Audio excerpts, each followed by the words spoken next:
महाराष्ट्र की राजनीति में नारों की लड़ाई शुरू हो चुकी है। शिवसेना यूबीटी के प्रमुख उद्धव ठाकरे ने अपने समर्थकों से अपील की है कि वे सत्तारूढ़ बीजेपी के नारे जय श्री राम के जवाब में जय शिवाजी और जय भवानी जैसे नारों का इस्तेमाल करें। उद्धव ने एक जनसभा को संबोधित करते हुए हाल ही में कहा था कि अगर कोई जय श्री राम कहता है तो उसे जय शिवाजी और जय भवानी कहे बिना जाने ना दे।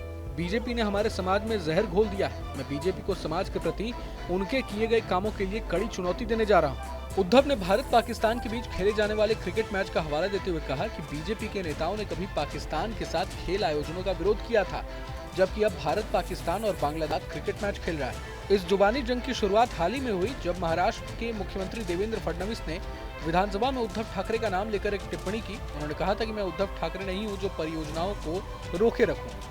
अब बीजेपी ने उद्धव को अपने अंदाज में तगड़ा जवाब दिया। असल में महाराष्ट्र की महायुति सरकार ने अपना पहला बजट पेश किया है। सरकार गठन के बाद बजट पेश करते हुए प्रदेश के वित्त मंत्री अजित पवार ने छत्रपति शिवाजी महाराज को लेकर बड़ी घोषणा की है। उन्होंने कहा कि छत्रपति शिवाजी जहां से मुगलों के चंगुल से छूटकर भागे थे वहां मेमोरियल बनाया जाए।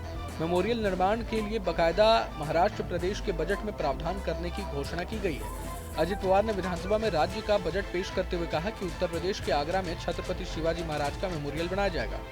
शिवाजी यहीं से मुगलों के चंगुल से भागे थे। अब इस घोषणा को कहीं ना कहीं उद्धव के लिए एक तगड़ा जवाब माना जा रहा है, क्योंकि शिवसेना यूबीटी प्रमुख ने शिवाजी के प्रति बीजेपी की निष्ठा पर सवाल उठाया था।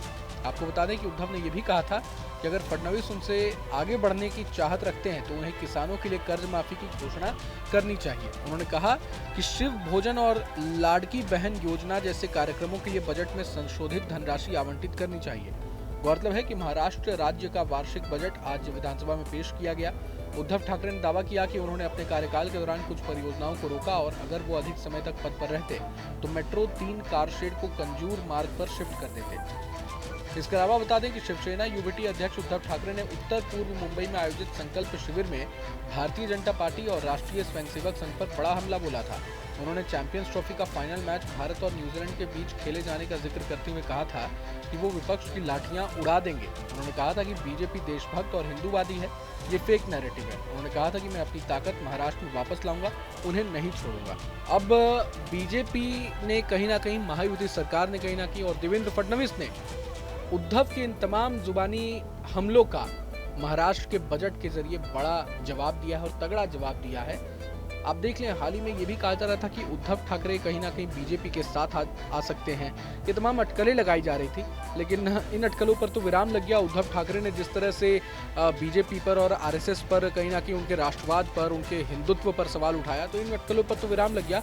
लेकिन जो शिवाजी के प्रति बीजेपी की निष्ठा पर सवाल उठाया था, तो उसका जवाब जो है देवेंद्र फडणवीस सरकार ने, वित्त मंत्री अजित पवार ने शिवाजी के मेमोरियल बनाए जाने को लेकर जो घोषणा की, उसको लेकर उसके जरिए कहीं ना कहीं उद्धव को एक बड़ा जवाब देने की कोशिश बीजेपी ने की है। बहरहाल पूरे मसले को लेकर आप क्या कुछ सोचते हैं हमें कमेंट बॉक्स में जरूर बताएं।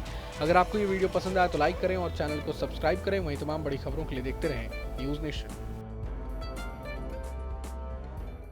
न्यूज नेशन अब व्हाट्सएप पर खबरों की ताजा अपडेट के लिए न्यूज नेशन के इस QR कोड को स्कैन करें।